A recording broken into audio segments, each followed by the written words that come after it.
Ao Matheus, porque vamos falar sobre as CPIs travadas no Congresso Nacional. Os presidentes Hugo Motta, da Câmara dos Deputados, e o Davi Alcolumbre, do Senado Federal, têm evitado a instalação das comissões. Eles alegam existir aquela fila cronológica. E assim, Matheus Teixeira, a CPI do Banco Master fica para algum dia ou para nunca mais. Aqueles que são favoráveis a essas CPIs cogitam recorrer ao Supremo Tribunal Federal?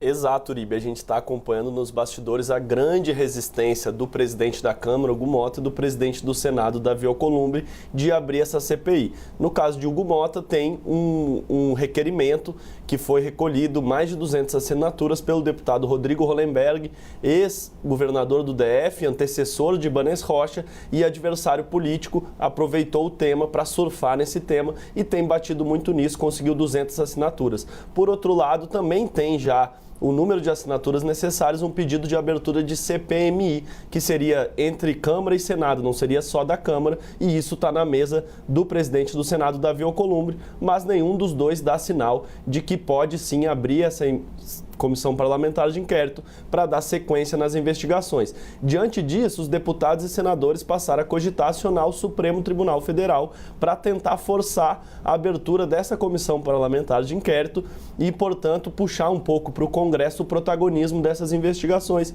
que está muito na Polícia Federal, muito na Procuradoria-Geral da República, e agora o senador Renan Calheiros tentando puxar ali para o Senado através da CAI, da comissão, mas não é propriamente uma CPI ou uma CPMI que dispõe de muitas ferramentas para justamente aprofundar investigações. E qual que é o pulo do gato aí, Uribe? Muito interessante eles devem acionar o Supremo, e como o Supremo se portará diante disso? E por que a sinuca de bico do STF, que também está no meio do caso do Banco Master e está tentando abafar de alguma maneira a criação da CPI? Ocorre que em 2021, o Supremo, com o voto dos 10 ministros, de 11, apenas o ministro Marco Aurélio, naquela situação, divergiu, determinou que, abre aspas, não cabe juízo discricionário dos chefes das casas legislativas, fecha aspas, para determinar a abertura de comissão parlamentar de inquérito. Naquela época, a polêmica era a pandemia da Covid-19, a oposição, na época liderada pela esquerda,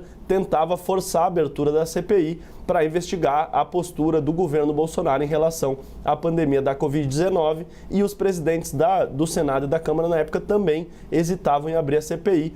A oposição acionou o Supremo Tribunal Federal e o Supremo decidiu que não cabe o juízo discricionário da Casa Legislativa, porque o artigo 58, inciso 3º da Constituição, que trata de comissão parlamentar de inquérito no Congresso Nacional, determina que tem que ter fato determinado, prazo estabelecido e, no mínimo, a assinatura de 1/3 da Casa. Quando preenche esses 3 requisitos, cabe ao presidente da Câmara ou do Senado simplesmente abrir a CPI. Não cabe um juízo discricionário do presidente da Casa Legislativa. Pelo contrário, observados os 3 requisitos, é obrigatória a abertura da CPI. E agora o Supremo pode se debruçar sobre isso de novo e irá se deparar com uma situação em que esses 3 requisitos estão preenchidos.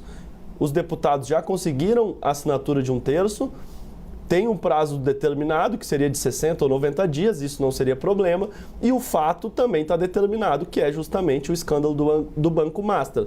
Ocorre que esse escândalo do Banco Master também respingou no STF, a gente já noticiou amplamente a existência de um contrato da mulher do ministro Alexandre de Moraes com o Daniel Worcário. A gente noticiou também a questão do ministro Dias Toffoli, que familiares dele tiveram relações com fundos de investimentos que tinham relações com o banco, além de ter viajado no jatinho com um advogado investigado no caso do Banco Master. Portanto, o Supremo não está querendo tanto essa CPI, inclusive age nos bastidores para que a CPI não exista. Mas, se ele for de fato acionado, ele terá que seguir, em tese, a jurisprudência.